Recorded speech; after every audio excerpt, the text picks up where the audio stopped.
बुता एची सुनी ना बाबुआ का कहता हो सुनाव तो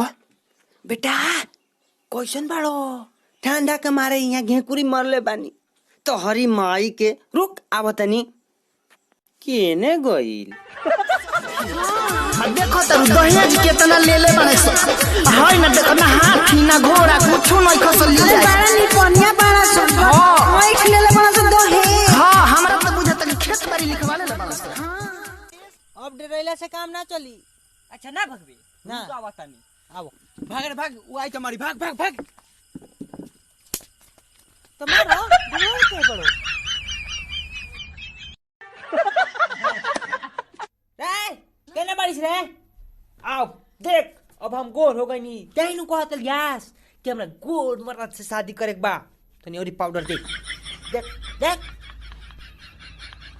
से घड़ी हमार सेटिंग चलता ना रे सरवा हमार चलता पार्टी रे कौन करी पूजवा से बिया अरे हम करे रामपुर के मोरवा पाइल बिया जासो जालो सरौ लोगन पूजवा का कोरोना वायरस धइले बा कहबू त जियब ये रानी तू कहबू त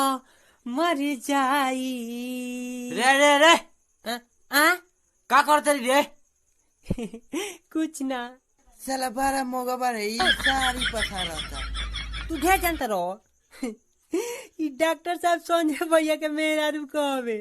भौजी उनकरा से कहलिए पचारे के आ उ मर्दवा हमरा के बेच देलाउआ रुपया दे हमरा माई के तबीयत खराब बा लगे तो नहीं ले ले हूँ बाकी रुको बैंक में से निकाल के लिया बतानी का करी चलो अभी ले पैसा ना बोल फोनो आ गई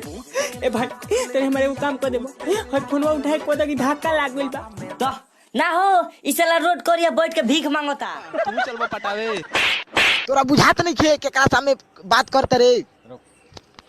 हरदम दिमागवा तारो ही में घुसा रहला देवारे के खेत मारे खोइया जैसन तू त लागेलु ये जान खाऊ रहिया जैसन तोरा 10 गो यार त तो बाड़ी रे छिनार भगवान कर धले तो के हैया